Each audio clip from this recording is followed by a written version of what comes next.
Zimbabwe, les deux principaux candidats à la présidentielle, le chef de l'État Emmerson Mnangagwa et l'opposant Nelson Chamisa, ont revendiqué ce mardi la victoire. Pendant ce temps, les électeurs restent dans l'attente des résultats. Aux Comores, les résultats du référendum constitutionnel sont désormais connus. C'est le oui qui arrive largement en tête avec 92,74% des suffrages, selon les chiffres rendus publics par la commission électorale. Et puis en RDC, un point de presse du mouvement d'opposition Lutte pour le changement Lucha, qui voulait dénoncer l'assassinat d'un de ses membres mort dans un incendie, a été interdit par la police à Goma, dans l'est du pays.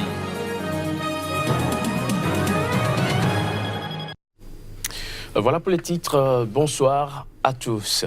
Au Zimbabwe, les deux principaux candidats à la présidentielle, le chef de l'État Emmerson Mnangagwa et l'opposant Nelson Chamisa, ont revendiqué ce mardi la victoire aux élections générales de lundi. Pendant ce temps, les électeurs zimbabwéens sont impatients de découvrir les résultats des scrutins, non sans quelques inquiétudes. Reportage. Les résultats officiels des élections générales qui se jouent essentiellement entre la ZANU-PF, le parti au pouvoir et le mouvement pour le changement démocratique n'ont pas encore été annoncés. Mais les deux camps réclament déjà leur victoire. Nelson Chamisa, le jeune opposant, a revendiqué ce mardi matin une victoire éclatante. Mais la réplique du président sortant, Emmerson Mnangagwa, qui sous-entendait qu'il menait la course, ne s'est pas fait entendre. La commission électorale du Zimbabwe, très critiquée par l'opposition pendant tout le processus électoral, a pour sa part affirmé ce mardi que les élections n'avaient été entachées d'aucune fraude. Pendant ce temps, dans les rues d'Harare, les habitants sont impatients de découvrir les résultats et d'aucuns s'inquiètent des réactions du parti au pouvoir en cas de défaite. Il n'y a aucune chance que la ZANU-PF accepte une victoire de l'opposition. Nous savons tous que les gens seront battus, surtout dans les régions rurales. Pourquoi la ZANU-PF n'accepterait-il pas les résultats? Quel est le but du vote? Celui qui gagne l'emporte. Donc tout le monde doit l'accepter, peu importe que vous soyez au pouvoir ou non.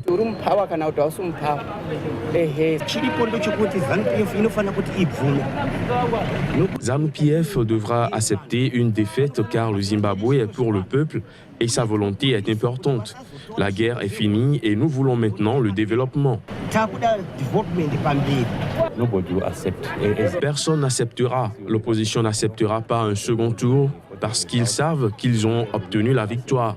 ZANU-PF n'acceptera pas une victoire de l'opposition parce qu'ils ne veulent pas être chassés du gouvernement. C'est une impasse. Selon la commission électorale, le taux de participation se situait aux alentours de 75%, une heure avant la clôture des bureaux de vote lundi. Si aucun candidat n'obtient la majorité absolue des suffrages au premier tour, un second tour sera organisé le 8 septembre. Aux Comores, les résultats du référendum constitutionnel destiné à renforcer les pouvoirs du président et boycotté par l'opposition sont désormais connus. C'est le oui qui arrive largement en tête avec 92,74% des suffrages, selon des chiffres qui ont été rendus publics ce mardi par la commission électorale indépendante. Des précisions à travers ces images. Les Comoriens ont approuvé lundi à une écrasante majorité une réforme constitutionnelle. L'annonce a été faite ce mardi par la commission électorale indépendante, selon laquelle le oui a obtenu 172 240 voix, soit 92,74% des suffrages, contre 7,26% pour le non. Le taux de participation sur l'ensemble du territoire était de 63,9%, a également déclaré le président de cette institution lors d'une conférence de presse à Moroni, la capitale. L'opposition qui avait appelé les Comoriens à boycotter le scrutin a immédiatement crié au trucage. Dénonçant depuis des mois les abus de pouvoir du président Azali Assoumani, elle juge le référendum illégal. Lundi, les Comoriens étaient appelés à se prononcer sur une réforme constitutionnelle qui permettrait au président Azali Assoumani, ancien putschiste élu en 2016, de se représenter pour 2 autres mandats consécutifs. Ce projet ainsi adopté prévoit aussi de supprimer les 3 postes de vice-président et la Cour constitutionnelle, plus haute instance judiciaire du pays. Cette réforme va également faire de l'islam la religion d'État de ce petit archipel de l'océan Indien où 99% des habitants sont des musulmans. En République démocratique du Congo, un point de presse du mouvement d'opposition Lutte pour le changement Lucha, qui voulait dénoncer l'assassinat d'un de ses membres morts dans un incendie, a été interdit par la police à Goma, dans l'est du pays. Cette interdiction intervient alors qu'une quarantaine de manifestants se trouvaient déjà en détention la veille dans la capitale Kinshasa. Les détails.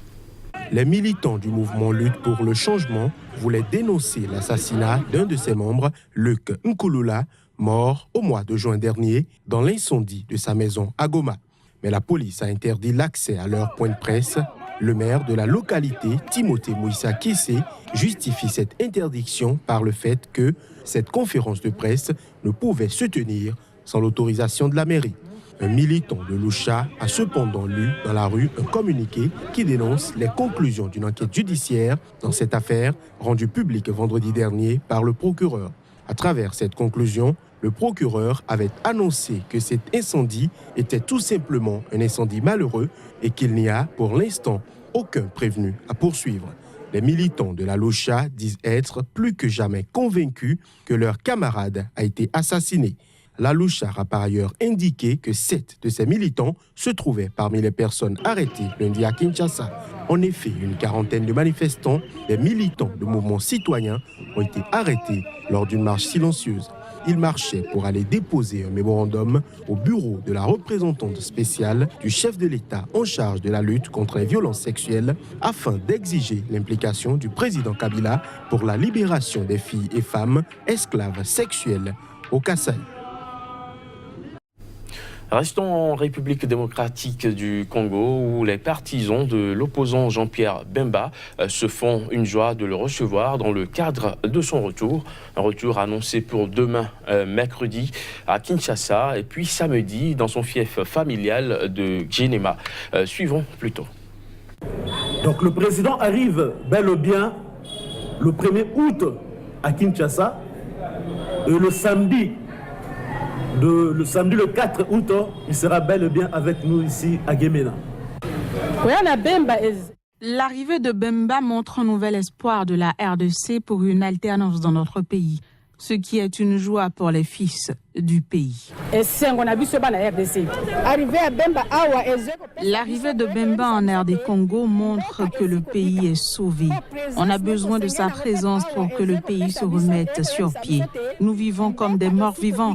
Nous attendons notre Moïse libérateur. Nous attendons que notre Moïse libérateur vienne délivrer ce pays et que nous soyons dans la joie. 26 chefs d'État et de gouvernement des pays membres de la CEDEAO et de la CEAC ont séjourné dans la capitale togolaise pour prendre part au sommet conjoint qu'organisent ces deux organisations sous-régionales. Il était surtout question de la sécurité, la stabilité et la lutte contre le terrorisme et l'extrémisme violent au sein de ces deux espaces régionaux. Pour rappel, l'initiative de la tenue du présent sommet conjoint trouve son origine dans la décision prise par la conférence des chefs d'État du Conseil de paix et de sécurité de l'Afrique centrale, le COPAX, au cours du sommet extraordinaire tenu à Yaoundé le 16 février 2015, consacré à la lutte contre le groupe terroriste connu sous l'appellation Boko Haram. Ainsi, au cours de ce sommet, nous avions convenu que la question terroriste, singulièrement la lutte contre Boko Haram, pourrait être un levier du raffermissement de la coopération entre nos deux régions liées par l'histoire, la géographie et des affinités culturelles. C'est à ce titre que je souhaite que les travaux de ce sommet conjoint examinent avec rigueur la question liée à la paix, à la sécurité, à la stabilité et à la lutte contre le terrorisme et l'extrémisme violent dans notre espace commun. Deux communautés économiques régionales ont décidé de travailler conjointement pour évaluer les menaces sécuritaires auxquelles elles font face et d'y répondre collectivement par la définition et la mise en œuvre d'une approche commune et holistique des questions de paix, de sécurité et de stabilité. Ceci est inédit dans l'histoire de l'intégration africaine, mais en droite ligne des orientations actuelles au niveau de l'Union africaine visant entre autres à renforcer le rôle des communautés économiques régionales et la coopération interrégionale dans l'approfondissement de l'intégration africaine. En Tunisie, le nouveau ministre de l'Intérieur, Hichem Fourati, a prêté serment devant le président de la République, Bédi Caïd Essebsi, ce lundi. La cérémonie a eu lieu au palais de Carthage. Voici les images. Le ministère de l'Intérieur tunisien a officiellement à sa tête un nouveau chef, Hichem Fourati, puisque c'est de lui qu'il s'agit, a pris les rênes du département lundi après avoir prêté serment devant le président de la République, Bédi Caïd Essebsi. C'était au cours d'une cérémonie qui s'est déroulée au palais de Carthage. Sa prestation de serment est intervenue 48 heures après le vote de confiance de l'Assemblée nationale, représentant du peuple en sa faveur par 148 voix contre 13 et 8 abstentions lors d'une séance plénière. Hichem Fourati a été nommé par le Premier ministre Youssef Caïd le 24 juillet dernier pour remplacer Lefti Ibrahim, limogé début juin après la mort de dizaines de réfugiés dont la plupart étaient des Tunisiens originaires de Kalkena. Licencié en droit, le nouveau ministre né en 1967 a rejoint le ministère de l'Intérieur en 1996 en tant que conseiller des services publics. Depuis 2015 et jusqu'à sa nomination à la tête de ce ministère, il occupait les fonctions de chef de cabinet du ministre de l'Intérieur. Au Sénégal, les habitants de la capitale Dakar ont du mal ces dernières semaines à s'approvisionner en eau depuis leur robinet. À l'origine des travaux, des installations, des ouvrages de conduite d'eau qu'effectue la SONES en banlieue de Dakar, la Sénégalaise des eaux a mis en place des points de distribution d'eau, malgré les allers-retours des camions-citernes à ces points d'eau pour soulager la souffrance des populations. Cela demeure un parcours de combattants. Voici le constat de Tchèque Berthet. C'est une scène inédite au Sénégal, désormais courante à Dakar. En plein cœur de la capitale du Sénégal, les populations manquent de l'eau, le bien le plus basique. Parce que chez eux, les robinets ne coulent plus, les habitants se ruent sur les citernes et les points de distribution. Il faut se battre pour espérer remplir sa bassine et la situation perdure depuis 4 mois. On en a ras-le-bol jusqu'au cou. Nos femmes ne dorment plus, nous les maris on ne travaille plus à l'heure. On doit quitter la maison à 6h du matin, on est obligé de rester jusqu'à 8h pour attendre les femmes puiser et transporter l'eau dans nos maisons pour ensuite aller au boulot. Vraiment, ça suffit quoi, ça suffit. Ça suffit vraiment. Astou Sané n'en pouvait plus d'aller se battre à la citerne. Elle a donc trouvé une solution, s'approvisionner chez des voisins généreux qui ouvrent leurs pompes.